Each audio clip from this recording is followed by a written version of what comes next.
Boss कौन है? आरएचजी का मसूद पेज़ेश्कियान। ये कह रहा है कि प्रेसिडेंट की बात नहीं मान रहा है। ये बात मान रहा है आईआरजीसी के कमांडर की, जो फौजी है, ये फौजी की बात मान रहा है। लेकिन ये जो कह रहे हैं ना कि ईरान के सुप्रीम लीडर ने बोला कि हम न्यूक्लियर और मिसाइल कैपेबिलिटीज को प्रोटेक्ट करेंगे, किसी ने देखा नहीं इनको बोलते हैं। This is the language of Araghchi, Pezeshkian, Ghalibaf. That is how they speak. If you attack Iran, we will attack you. एक छोटा ऑपरेशन करेंगे लेकिन बहुत तगड़ा ऑपरेशन करेंगे, बहुत तगड़ा। ये आप कुछ नहीं कर पाओगे। आपको पता है कि जो चांसलर हैं जर्मनी के, उन्होंने कुछ बातें बोल दी थी और कुछ समय पहले यूएस के लिए। अब ये डोनाल्ड ट्रंप को दिल में चुभ गई।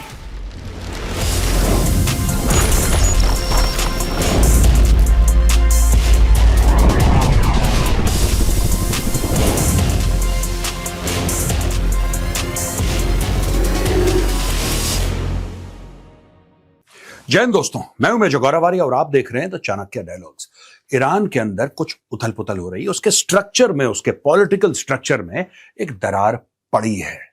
ये दरार के बारे में तो हम बहुत पहले से बातचीत कर रहे हैं दोस्तों, ये कोई नई बात नहीं है। लेकिन अब ये पता लग रहा है कि ये दरार सिर्फ वो नहीं है कि एक तरफ इस्लामिक रेवोल्यूशनरी गार्ड को रहे हैं, दूसरी तरफ डिप्लोमैट्स और जो पॉलिटिशियंस हैं जो डिप्लोमेसी से इंगेज करना चाहते हैं यूएस के साथ ना।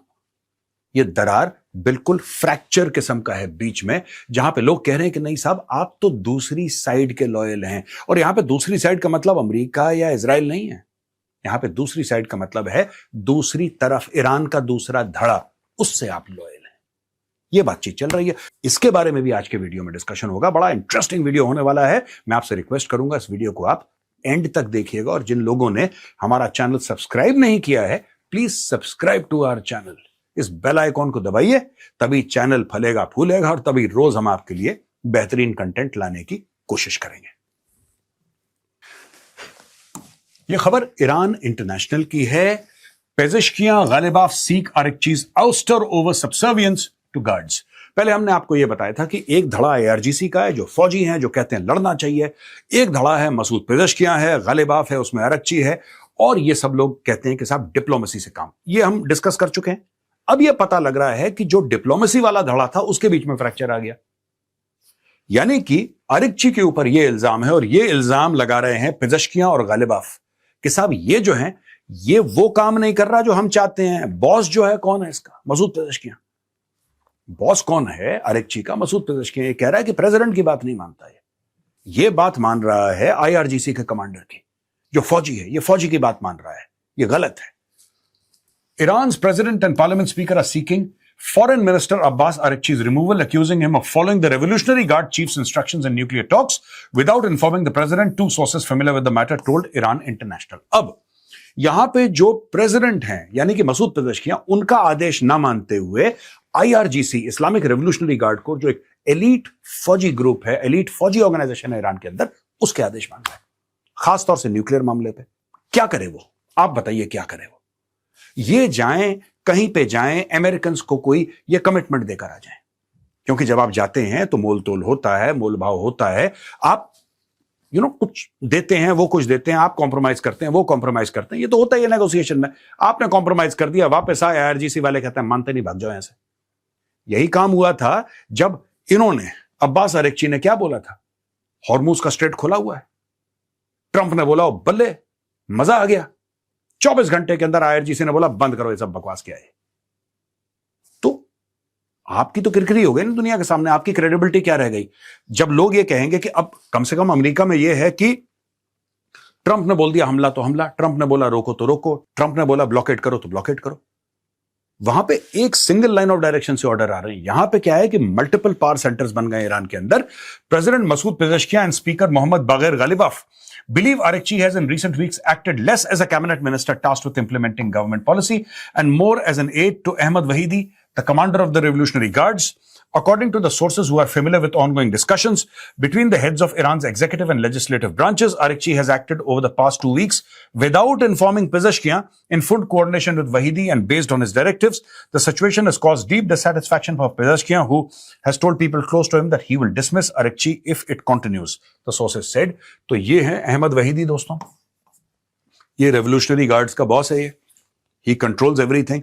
अच्छा, इसमें एक और चीज है, वो अगली स्लाइड में मैं आपको बताऊंगा कि ये कहां से हो रहा है, ये फ्रैक्चर क्यों हो रहा है, इसके पीछे कारण क्या है, वो मैं आपको बताऊंगा अगली स्लाइड में। अब ये तो दोस्तों एनालाइज करने वाली बात है। एसोसिएटेड प्रेस की स्टोरी क्या कहती है? Iran supreme leader vows to protect nuclear and missile capabilities, यानी कि जो ईरान के इस वक्त के सुप्रीम लीडर हैं मुश्तबा खमेनी, अली खमेनी के बेटे, राइट, दिस पर्सन, इन्होंने बोला है कि जो ईरान का न्यूक्लियर प्रोग्राम है या फिर ईरान का मिसाइल प्रोग्राम है उसको हम प्रोटेक्ट करेंगे और उस पर कोई कॉम्प्रोमाइज नहीं है। वही तो दो चीजें थी जो डोनाल्ड ट्रंप कह रहा था जिस पर कॉम्प्रोमाइज करो, यही तो बात है ना। अब इन लोगों ने बोल दिया कि नहीं। अच्छा, अब सोचिए 28 फरवरी को एक मिसाइल अटैक होता है और इनके वालिद साहब उसमें खत्म हो जाते हैं, ही इज डेड। इसको सुप्रीम लीडर बनाया जाता है, लेकिन ये तो कभी दिखे नहीं कभी किसी को। 28 फरवरी के बाद इनकी ना कोई फोटो ना कोई वीडियो। अब क्योंकि ईरान से आवाजें आ रही हैं कि ये जिंदा हैं लेकिन चोटिल हैं, लेकिन जिंदा हैं, ठीक ठाक हैं, ये बातचीत कर पा रहे हैं, ऐसे ईरान से बातें आ रही हैं। लेकिन ये जो कह रहे हैं ना कि ईरान के सुप्रीम लीडर ने बोला कि हम न्यूक्लियर और मिसाइल कैपेबिलिटीज को प्रोटेक्ट करेंगे, किसी ने देखा नहीं इनको बोलते हुए। ये इनका औपचारिक बयान आ जाता है, कोई पढ़ के सुना देता है कि साहब मुश्तबा खमेनी है सुप्रीम लीडर, उन्होंने ये बोला है, राइट। अब बोला नहीं बोला, nobody knows. Iran's supreme leader defiantly vowed Thursday to protect the Islamic Republic's nuclear and missile capabilities, which US President Donald Trump has sought to curtail through airstrikes and as part of a wider deal to cement the war's shaky ceasefire. In a statement read by state television, anchor Ayatollah Mujtaba Khamenei said only place Americans belong in the Persian Gulf is at the bottom of the waters and that a new chapter was being written in the region's history. अच्छा, ये state के television, जो state television होता है, उसके anchor ने बताया है कि खमेनी ने यह बोला। ये खमेनी खुद नहीं आ रहा है, या तो जैसे नॉर्मली होता है ना कि हम कोई भी हेड ऑफ स्टेट बोले कि ठीक है अब प्रधानमंत्री कुछ बोलेंगे या राष्ट्रपति कुछ बोलेंगे, तो कट टू वहां पे गए, वहां पे आपने स्टेटमेंट दिखाया, खुद बोल रहे हैं, सबके सामने आ रहे हैं और फिर वापस स्टूडियो। ऐसे ही होता है हर एक टेलीविजन चैनल पे। यहां पे ऐसा नहीं है। यहां पे मुश्तबा खमेनी का जो स्टेटमेंट है वो स्टेटमेंट टेलीविजन एंकर पढ़ के बता रहा है कि उन्होंने ऐसा बोला। खमेनी गायब है। तो आज की तारीख में यह स्टेटमेंट कौन दे रहा है? ये जो स्टेटमेंट है ये दे कौन रहा है? क्या खमेनी दे भी रहा है खुद की? जो इस्लामिक रेवोल्यूशनरी गार्ड कोर हैं उन लोगों ने सत्ता अपनी जमा ली और वो कह रहे हैं कि ये दे रहा है स्टेटमेंट। क्योंकि मुश्तबा खमेनी के, आप ये समझ लीजिए कि उसका एक्सेस भी ब्लॉक कर रखा है इन लोगों ने। बहुत कम लोग वहां तक जा पा रहे हैं। जैसे लोग पहले मिल लेते थे, जो एटलीस्ट टॉप लीडरशिप थी वो मिल लेती थी, वो टॉप लीडरशिप नहीं मिल पा रही है। तो अब लोगों के मन में डाउट है ये किस हालत में है, गंभीर रूप से चोटिल हैं, क्या है, जिंदा है क्या? अब र्यूमर तो फैलते हैं, अफवाहें तो फैलती हैं जब आप किसी बंदे को नहीं देख पाते अपने सामने। तो ये वहां पे बातें चल रही हैं। तो तब आप पिछली स्लाइड का जब आप सोचेंगे ना, तब आपको पता लगेगा कि अब्बास अरेक्ची जो अगर कर रहे हैं ऐसा, जैसा कि ईरान इंटरनेशनल बोल रहा है कि ये कर रहे हैं, ये क्यों कर रहे हैं? क्या उनको ये पता लग गया है कि जो वहीदी है, जो IRGC का बॉस है, he is actually the real boss of Iran, he is calling the shots? क्या ये हो चुका है ईरान के अंदर? I don't know. इसके बारे में मैं कोई ऑफिशियली, आपको, मेरे पास कोई ऐसी नॉलेज नहीं है कि मैं आपको बता दूं ऐसा ही हो रहा है। लेकिन जो चीजें हो रही हैं ईरान के अंदर वो उस डायरेक्शन में पॉइंट करती हैं, वो उसी दिशा में पॉइंट करते हैं कि यार कुछ तो गड़बड़ है, यहां पे कुछ ऐसा है जो दिखाई नहीं दे रहा लेकिन है, जो हमें समझ में नहीं आ रहा ईरान के अंदर। अब 90 million proud and honorable Iranians inside and outside the country regard all of Iran's identity-based, spiritual, human, scientific, industrial। ये बड़ी लंबी चौड़ी तकरीर इन्होंने करी। लेकिन तकरीर किसने करी? स्टेट टेलीविजन के एंकर ने। खमेनी गायब, खमेनी है ही नहीं, ना उसका वीडियो ना उसकी फोटो 28 फरवरी के बाद। अच्छा, फिर यह बात कही गई, future of the gulf will be without US presence. Iran supreme leader said Thursday, the future of the Gulf will be without US presence, stressing that new legal and management frameworks for the Strait of Hormuz will bring stability and economic benefits to the region. In a written statement released by his office to mark Persian Gulf's National Day, Mujtaba Khamenei said the presence of foreign powers, particularly the United States, has been a source of instability in the region, and adding that a new phase is emerging.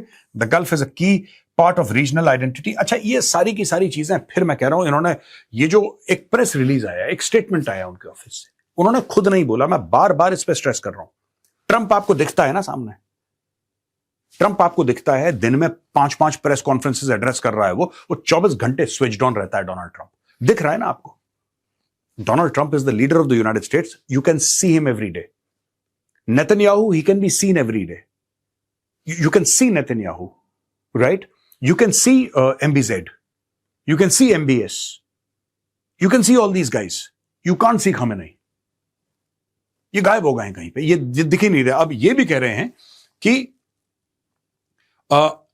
In a written statement, ये भी कोई इनका Mushtaba Khamenei का कोई वो नहीं आया है यहां पे. There has been no his video और some television some camera has covered it और ये सेड इट लाइव, या फिर वो रिकॉर्ड करके, कुछ नहीं है. एक स्टेटमेंट जारी, वो स्टेटमेंट जारी कौन कर रहा है ईरान के अंदर यार? ये जारी कौन कर रहा है statement on behalf of Mushtaba Khamenei? क्या ऐसा है, सोचिए, क्या ऐसा हो सकता है कि मुश्तबा खमेनेई इस हालत में नहीं है कि वो कोई स्टेटमेंट, वो जिंदा हैं लेकिन वो इस हालत में नहीं है कि कुछ करें, कोई स्टेटमेंट दें, और जानबूझ के आईआरजीसी ने पूरे मामले को हाईजैक कर लिया? क्योंकि ये जो लैंग्वेज है, ये आईआरजीसी की लैंग्वेज है, ये मसूद पेज़ेश्कियां की लैंग्वेज नहीं है. मसूद पेज़ेश्कियां जो है वो कहता है कि यार देखो सुनो, बातचीत कर लेते हैं, अगर तुम लड़ोगे तो हम भी लड़ेंगे, अगर तुम प्यार मोहब्बत से बात करोगे तो फिर हम भी प्यार मोहब्बत से बात करेंगे. This is the language of Araghchi, Pezeshkian and Ghalibaf. That is how they speak. If you attack Iran, we will attack you, right? If you talk to us with respect, we will talk to you with respect. That is what they have been saying all along. But the IRGC is a different kettle of, ये अलग मामला है IRGC का. IRGC ये कहता है कि यार देखो, हमें लड़ना है, तुम्हारे साथ लड़ना है.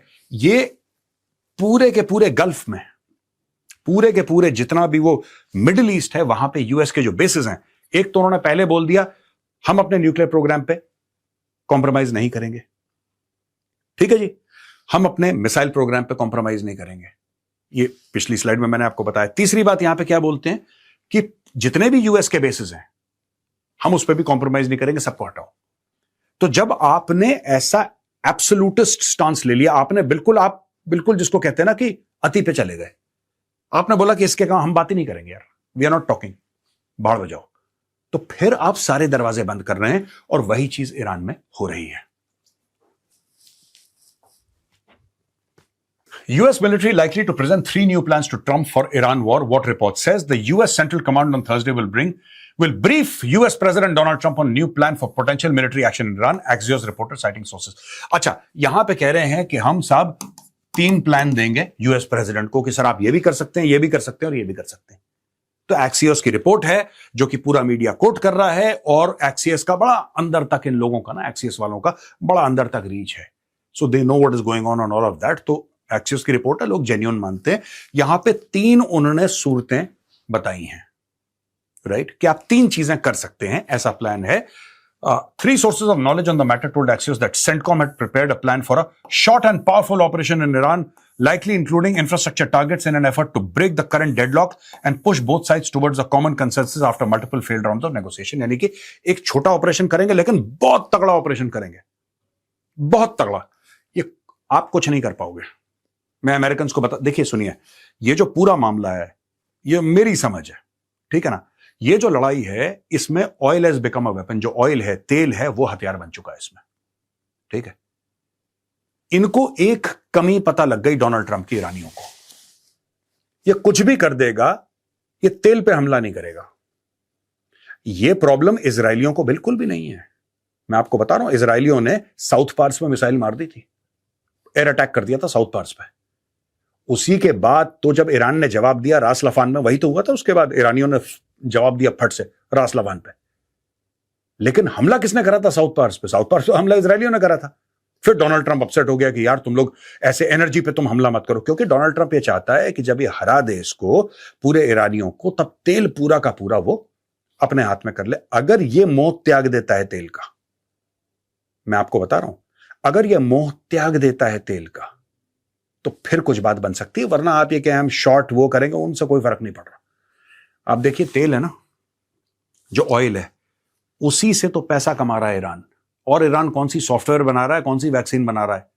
वो तो तेल से पैसा कमा रहा है. वो तेल है, वो बेचता है, वो चाइना को भेजेगा, किसी और को XYZ भेजेगा, वहां से उसकी रेवेन्यू से वो अपने हथियार बना रहा है, वैसे वो लड़ रहा है. अगर आप इसका एनर्जी का इंफ्रास्ट्रक्चर टेम्पररी भी डिसेबल कर देते हैं, मुझे नहीं पता है कैसे होता है, आई एम नॉट अवेयर. अगर आप, ठीक है, खड़ग आइलैंड को डिसेबल कर देते हैं, अगर आप इनके पोर्ट्स को डिसेबल कर देते हैं, फिर ईरान इकोनॉमिकली क्रम्बल कर जाएगा। ईरान बहुत बिल्कुल जिसको कहते हैं कि इकोनॉमिक इंस्टेबिलिटी की एज पे है, बिल्कुल करेंसी का उनका बंटाधार हो गया, पूरा करेंसी का बेड़ा गर्क है, बिल्कुल एज पे खड़ा है ईरान। लेकिन अभी भी ईरान अपने गोश्त शिप से, इससे उससे कुछ ना कुछ तेल अपना ले जा रहा है। देखिए, चाइना फ्री में मदद नहीं करेगा ईरान की, आप मान के चलिए, चाइना कभी किसी की फ्री में मदद नहीं करता। रशिया को तेल की आवश्यकता नहीं है, रशिया के पास खुद अपना तेल है, लेकिन रशिया पॉलिटिकल रीच के लिए, डिप्लोमेटिक रीच के लिए चाइना के कहने पर किसी ना किसी तरीके से बीच में पड़ रहा है। अगर आप ये चाहते हैं कि ईरान किसी तरीके से कॉम्प्रोमाइज करे, तो आपको ईरान का जो ऑयल का या एनर्जी का इंफ्रास्ट्रक्चर है उसको डिसेबल करना पड़ेगा। और ये ट्रंप चाहता नहीं है करना, क्योंकि भाई लालच फिर लालच होती है। Another proposal expected to be presented to Trump involves seizing control of parts of the Strait of Hormuz to restore commercial shipping, a move that could require deploying ground forces. अच्छा, इसमें यह भी है कि साहब आप एक काम करिए, दूसरा प्लान है। तो एक तो ये प्लान नंबर 1 है, ये भाई प्लान नंबर 2 है, जिसमें स्ट्रेट ऑफ हॉर्मूज को आप, parts of straight of Hormuz को आप सीज करें। आप सीज कैसे करेंगे स्ट्रेट ऑफ हॉर्मूज, जरा कोई मुझे ये बताए। ठीक है, अगर आप मैप पे देखेंगे स्ट्रेट ऑफ हॉर्मूज, तो आपको पूरा नदर्न एज सिक्योर करना पड़ेगा ना। सदर्न एज पे तो कौन है, ओमान है, यूएई है, उसमें तो कोई इशू है नहीं। सिक्योर का क्या मतलब है? When you use the word secure, ये देखिए, strait of Hormuz to restore commercial shipping, a move that could require deploying ground troops. तो व्हेन यू से कि involve seizing control, how do you seize control भाई? आप seize control कैसे करते हैं? आप क्या फाइटर जेट भेज के आप सीज कंट्रोल के लिए आपको इन्फेंट्री चाहिए, you need boots on ground. उसके बिना आप सीज कंट्रोल कर ही नहीं सकते। आपके पास एआई हो, आपके पास F-35 हो, आपके पास कोई भी हो, आपके पास कितनी भी बेहतरीन टेक्नोलॉजी हो, without putting boots on ground you cannot seize control, it's impossible. You can put 10 aircraft carriers, it does not matter, it does not matter. You can decimate the area, आप बर्बाद कर सकते हैं उस इलाके को technology से, लेकिन you cannot seize control. Seize control के लिए आपको फौजी चाहिए, आपको सोल्जर चाहिए राइफल लेके, आपको इन्फेंट्रीमैन चाहिए, मरीन चाहिए जो वहां पे जाएगा। Are you willing to put boots on ground, deploying ground forces? क्या अमेरिका ये करना चाहता है? अगर अमेरिका ये करता है, if America does this, I think it's going to be foolhardy, because the level of casualties that the Iranian जो फौजी हैं, जिस लेवल की कैजुअलिटी, जिस लेवल का नुकसान अमेरिका को पहुंचा सकते हैं, अमेरिका सोच भी नहीं सकता।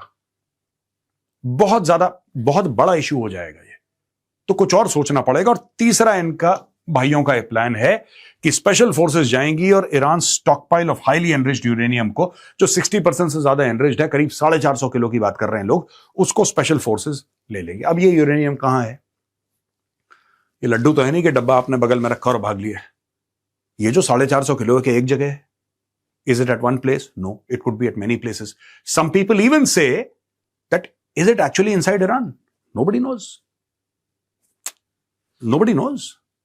Maybe ईरानियों ने ये बोला होगा कि ठीक है, कुछ हम इसका पार्ट जो है हम इराक भेज देते हैं, हम इराक भेज देते हैं इसको, because there are significant parts of Iraq that Iran controls through organizations like Kataib Hezbollah and others. Iraq is also a Shia majority country. 60-65-70% वहां पे शिया हैं, और ईरान की बहुत अच्छी बनती है। यहां पे रशिया बोल चुका है उनको कि हम, चिंता मत करो, हम तुम्हारा न्यूक्लियर रख लेते हैं, तुम फिक्र मत करो, एनरिच्ड यूरेनियम है, रशिया संभाल के रख लेगा बाद में वापस देने के लिए। फिर anything is possible right now. वो जो यूरेनियम है, वो तो लोग कह रहे हैं ना कि यहां पे नतांज में हो सकता है, फोर्डो में हो सकता है, फलाने में डिम, ये सब बातें चल रही हैं। नोबडी नोज फॉर श्योर कि ये 450 किलो हाईली एनरिच्ड यूरेनियम है कहां, इसकी लोकेशन कहां है, क्या ये एक लोकेशन में है कि 10 लोकेशन में है, किसको पता।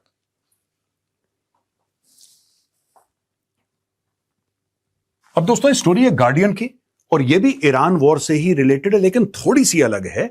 आपको पता है कि जो चांसलर हैं जर्मनी के, उन्होंने कुछ बातें बोल दी थी और कुछ समय पहले यूएस के लिए। अब ये डोनाल्ड ट्रंप को दिल में चुभ गई। उसने बोला, भाई आप हमारे बारे में ऐसी बातें कैसे कर सकते हो? डोनाल्ड ट्रंप को अच्छा नहीं लगता कोई भी अलग बात करे उसके बारे में या उसके मुल्क के बारे में, तो he takes it very very personally. और जो जर्मनी के चांसलर ने बोला था, झूठ नहीं बोला था। He was absolutely right, his statements are right. Germany's chancellor basically said that, you see, America is being humiliated by the Iranians. And he said the so called revolutionary guards. उसने word use करा, the so called revolutionary guards, and they made a monkey out of the Americans. He didn't use the word monkey.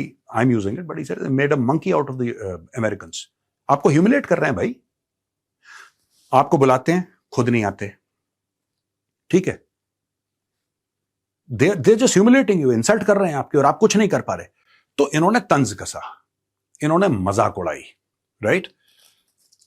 अब ये कहते हैं the United States is studying and reviewing the possible reduction of troops in Germany with a determination to be made over the next short period of time.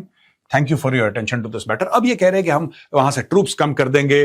Trump threatens to reduce troop numbers in Germany amid growing row with NATO allies. The US may reduce its number of troops deployed in Germany, Donald Trump has announced. Days after the country's chancellor said America was being humiliated by Iran. On Monday, Friedrich Merz suggested the Trump team was being outplayed in its negotiations with Iran to secure an end to the ongoing war. The Iranians are obviously very skilled at negotiating, or rather very skillful at not negotiating, letting the Americans travel to Islamabad and then leave again without any result. Trump on Tuesday accused Merz of thinking it's okay for Iran to have a nuclear weapon. Merz didn't say that it's okay for Iran to have a nuclear weapon. Friedrich Merz ने कभी ये नहीं बोला कि Iran के पास nuclear weapon होना चाहिए कि नहीं होना चाहिए. He never made that statement, either in favor or against. He just said कि यार they are making monkeys out of you यार. तुम्हें ह्यूमिलेट कर रहे हैं, तुम्हारी बेइज्जती कर रहे हैं. इस्लामाबाद बुलाते हैं, फिर खुद नहीं आते वहां पे. तुम टाई शाई पहन के लगा पहुंच जाते हो वहां पे कि जी हम तो डील करने आए हैं. उनको नहीं करनी डील तुमसे यार. ईरानियों को नहीं करनी तुमसे deal. Iranians think they are winning. They may be winning or may be losing. That's a separate matter. They think they are winning and they are behaving accordingly. अब आप बताओ क्या करना चाहते हो इसमें आप. तो Merz reiterated his criticism on Wednesday, saying Europe was suffering from the consequences of closure of the strait. अब जो यूरोप है, यूरोप परेशान है कि साहब ये जो स्ट्रेट ऑफ हॉर्मुज बंद है, ये किसकी वजह से बंद हुआ है? क्योंकि डोनाल्ड ट्रंप ने बम मार दिया वहां पे. अब ये कह रहा है यार तुम मैटर को सॉर्ट आउट करो, तुम ईरान के साथ मैटर को सॉर्ट आउट करो. यूरोप बेसिकली दोस्तों क्या होता है कि जब गैस और तेल के पूरे भाव बढ़ रहे हैं ना यूरोप में, जब भाव बढ़ रहे हैं तो आज की तारीख में यूरोप डोनाल्ड ट्रंप से पूछ रहा है कि भाई साहब आपने जो शुरू करा था उसको खत्म करो. आपको जैसे करना है, आपको खत्म करना है, लड़ाई खत्म करनी है, आपको हाथ मिलाना है, आपको गोली चलानी, आपको जो करना है करो यार, ये फड्डा तो खत्म करो. वही यूरोप कह रहा है. यहां पर डोनाल्ड ट्रंप को बुरा लग गया. उसने बोला कि मैं जर्मनी से जो यूएस ट्रूप्स हैं उनको कम करने की कोशिश कर रहा हूं. ये कम ज्यादा से आप कोई फर्क नहीं पड़ता दोस्तों. मुझे ऐसा लगता है, मैं आपको शॉर्ट में सम अप कर देता हूं. I think because of Donald Trump, the United States of America has been exposed in front of the world. It's not a strong country. It does not know how to project strength. आपकी जितना भी ये $1 trillion का लगभग 900 अरब dollar का जो आपका defence budget था, ये मैं कह रहा हूं और बड़ी जिम्मेदारी के साथ कह रहा हूं, your budget which is close to $1 trillion, जो नेक्स्ट 10 है उनका मिला के नहीं है जितना अकेले अमेरिका का डिफेंस बजट है. जो अगले 10 है ना उनका नहीं है उतना, अकेला जितना अमेरिका का है. ईरान का ना के बराबर डिफेंस बजट है. ईरान ने पतंग उड़ा दी पूरी अमेरिकन फोर्सेस की. हो आपके पास न्यूक्लियर कैरियर है, आपके पास जो भी कुछ हो, पतंग उड़ा दी उसने. अंदर टूट गया हो चाहे ईरान टूट गया हो, झुका तो नहीं ना, कम से कम लड़ तो रहा है ना, अभी भी मैदान में खड़ा हुआ है. आप ये तो डिनाई नहीं कर सकते ना कि ईरान ने हथियार डाल दिया. ऐसा तो कुछ हुआ नहीं है. यही बात मर्ज बोल रहा है यार. तुम्हें बेवकूफ बना रहे हैं वो. तुम्हें इस्लामाबाद बुलाते हैं, खुद नहीं आते, कहते जाओ. They making a fool out of you. They are far better negotiators than the Americans. अब इसको चुप गई ये बात. इसने बोला नहीं यार अब मैं ट्रूप्स अपने कम कर दूंगा. एक बात बताइए, आपने जर्मनी से ट्रूप्स कम कर दिए. डोनाल्ड ट्रंप कहता है हम जर्मनी से ट्रूप्स कम कर देंगे. ठीक है, चलो सर, आपने जर्मनी से ट्रूप्स कम कर दिए, आपने स्पेन से ट्रूप्स कम कर दिए, आपने यूके से, किसी से आपकी बनती नहीं है, आपने हर जगह से ट्रूप्स कम कर दिया. अच्छा, उससे होगा क्या? स्ट्रेट ऑफ हॉर्मुज खुल जाएगा? खुल जाएगा तो खोल लो. तो दोस्तों ये था आज के पूरा ये ना कि एक तो ईरान में जिस तरीके से अंदर उसके पॉलिटिकल सेटअप में फ्रैक्चर हो रहा है. अब लोग आरिकची के पीछे पड़ गए हैं कि साहब ये तो इस्लामिक रेवोल्यूशनरी गार्ड कोर का कहना मान रहा है और प्रेसिडेंट का कहना नहीं मान रहा. और बाकी चीजें जो इन्होंने ऑप्शंस दिए हैं अमेरिकन फोर्सेस ने, पेंटागन ने, कि साहब ऐसे अटैक करो, ऐसे अटैक करो, बूट्स ऑन ग्राउंड वगैरह वगैरह वगैरह. तो all these things they are saying. अब नहीं पता, ट्रंप हो सकता है डेस्परेशन में एक और जुआ खेल ले कि चलो एक और बार हमला करके देखते हैं अगर कुछ हो जाता है. या फिर Trump always chickens out, taco तो फेमस आई, हो सकता है फिर वो थूक के चाटे, एक यू टर्न ले, कहानी खत्म कर दे. Let's see how it goes. ये वीडियो देखने के लिए बहुत बहुत धन्यवाद दोस्तों. जय हिंद, वंदे मातरम, भारत माता की जय.